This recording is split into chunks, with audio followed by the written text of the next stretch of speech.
prinsipnya it's about you. Kapanpun si cewek itu nanya ke elu tentang elu, jangan pikirin jawaban yang terbaik buat ceweknya. It's your time to shine. Kalau dia nanya, lo anak keberapa? It's your time untuk, gue anak pertama. Harusnya gue sih jadi anak yang ketiga. Karena gue harusnya yang dimanja dan segala macam. Tapi sialnya entah kenapa agak ketuker. Gue jadi anak pertama yang harus jadi role model. Padahal gue bukan tipe yang pemimpin. Gue tipe yang harusnya dimanja. Makanya lo kenal sama gue nih, lo mesti manjain gue. Kalau lo nggak manjain gue, kayaknya kita nggak bisa lanjut. Kita mesti cerai di sini deh. Boleh nggak? Boleh nggak gue ngajuin surat cerai ini sekarang nih? Karena kalau lo nggak bisa manjain gue nggak bisa. Gue nggak bisa hidup. Nangkep jawaban gue. Pertanyaan sederhana bisa diputar dengan range of emosi yang macam-macam. Okay? So, first principle is, it's about you. It's not about yang terbaik. Bahkan kadang-kadang cewek kalau nanya kayak gitu, sering kali nih ya, cewek karena grogi, dia bingung mau nanya apa, mau ngomong apa sama lo. Kayak, lo pernah makan ini nggak sih? Saya lagi makan di sebuah kafe ya, lo pernah makan ini nggak? And then, kalau jawaban lo pernah, lo jawab, pernah. And then cewek kayak, shit, ngomong apa lagi ya? Minum ini pernah nggak? And then lo jawab kayak, belum pernah sih. Oh, fuck, shit. Ya. Dan si cewek jadi bingung mesti nanya apa lagi. So, come on. Kalau cewek nanya, milk it, play it dengan jawaban yang ada emosinya, yang ada unsur fantasinya. Contoh, lo pernah minum ini nggak? Nanti ini gue cuma kasih penggambaran doang ya, cara-caranya ada di video setelah ini. Cuman misalnya si cewek nanya, pernah minum ini nggak? Jawaban lo bisa sederhana, nggak pernah, tapi kayak, minum ini ya? Mirip sih, mirip banget sama apa yang pernah gue minum tempo hari, tapi gue yakin yang ini kayaknya sih gue suka. Alright? Dan ini akan ngebuat dia jadi nanya kan si ceweknya, hah? Lo pernah minum apa? Oh, lo pernah kesini? Apa sih yang mirip sama ini? Nah, you give her reasons untuk lanjutin nanya. Instead of pindah ke topik berikutnya yang so boring. Jadi kayak interview. Nah, mas gue. So, prinsip pertama adalah tadi, it's about you. Kalau orang nanya, show it. You have to express it. Yang kedua adalah, prinsipnya lo mesti go first, ya. Apapun emosi yang lo pengen buat cewek itu ngalamin, lo mesti ngalamin sendiri. Contohnya dia lagi nanya soal, lo happy nggak sih waktu kemarin lo dapet penghargaan itu yang gue lihat di Facebook, misalnya dia nanya kayak gitu, ya. Lo mesti tarik tuh emosinya sebelum lo cerita. Gue happy sih. Sebelum kayak gitu, lo mesti tarik dulu emosinya dalam memori lo kayak, dan itu muncul di muka lo. Jadi si ceweknya itu bukannya dengerin cerita lo sebenarnya. Si cewek itu kayak kesiram sama energi yang keluar dari wajah lo dan dijalin sama kalimat-kalimat yang keluar dari mulut lo. Nah, lah maksud gue. So, judulnya sih sederhana, storytelling. Tapi ini sesuatu yang powerful yang cowok nggak pernah lakuin.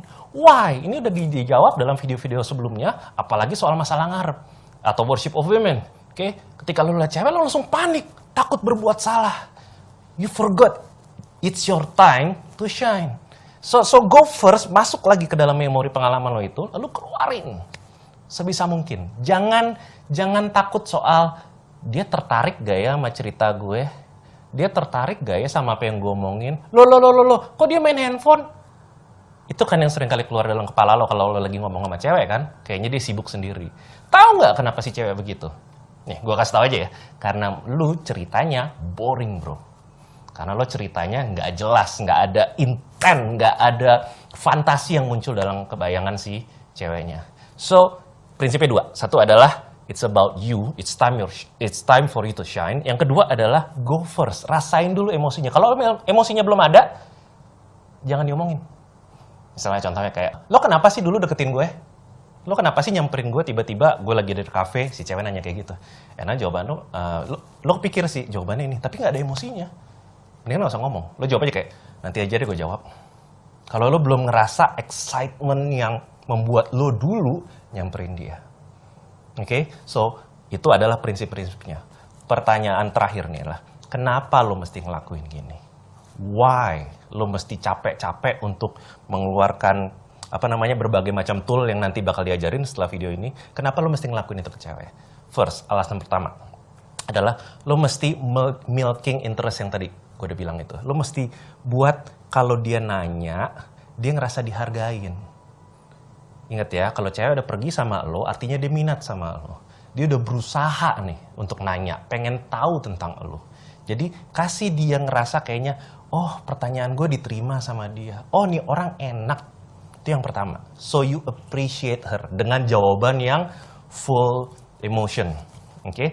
Yang kedua, lu lagi ngasih satu pengalaman yang kebanyakan cowok nggak bisa kasih. Di titik itu aja, lo langsung beda dibandingin cowok-cowok lain. Betul nggak? Semua cowok lain kalau misalnya diajak ngomong sama cewek, pasti jawabannya pendek-pendek dan cenderung sok pintar, sok cerdas, sok yang apa istilahnya, sok motivasi lah, sok anti mainstream lah, gitu loh. Atau sok ini yang paling sering dilakuin nih, sok ngeluarin cerita-cerita yang bohongan, yang over grandeur. Nah, itu kebanyakan banyak cowok karena dipikir cewek tuh impress sama cowok-cowok yang ceritanya canggih-canggih. It's not about the story itself. It's about how you execute it, how you deliver it. Alright, itu alasan yang kedua. Alasan yang ketiga adalah memancing kecanduan. Alright, ada alasan kenapa cewek udah tahu sinetron mainin cuma kayak gitu-gitu doang, tapi terus nonton. Ceritanya gitu-gitu doang. Pasti ada orang yang begini, lalu ada tragedi, tiba-tiba dia beruntung, tiba-tiba dia ada backstep, and then dia beruntung lagi. Udah jelas. Tapi kenapa they keep coming back to the same drama, to the same serials? Kenapa? Why? Karena kecanduan. Feeling something itu mencandukan gitu loh. Jadi lo bisa jadi candu bro. Lo bisa jadi kayak apa namanya istilahnya zat adiktif buat si cewek. Kalau lo ngomong sama dia bisa bangkitin tuh, bisa dikilik-kilik yang namanya emosi sama fantasinya dia. Dan itu hanya bisa dilakukan lewat prinsip-prinsip yang gue bilang tadi sama tools yang bakal diajarin di video berikutnya. So gue minta pay attention ke apapun yang bakal di-sharing video setelah ini dan praktekin. Praktekinnya pertama sama teman-teman dulu, cowok-cowok atau cewek-cewek, and then baru sama vitamin-vitamin yang lo doyanin. Alright? Thank you for watching.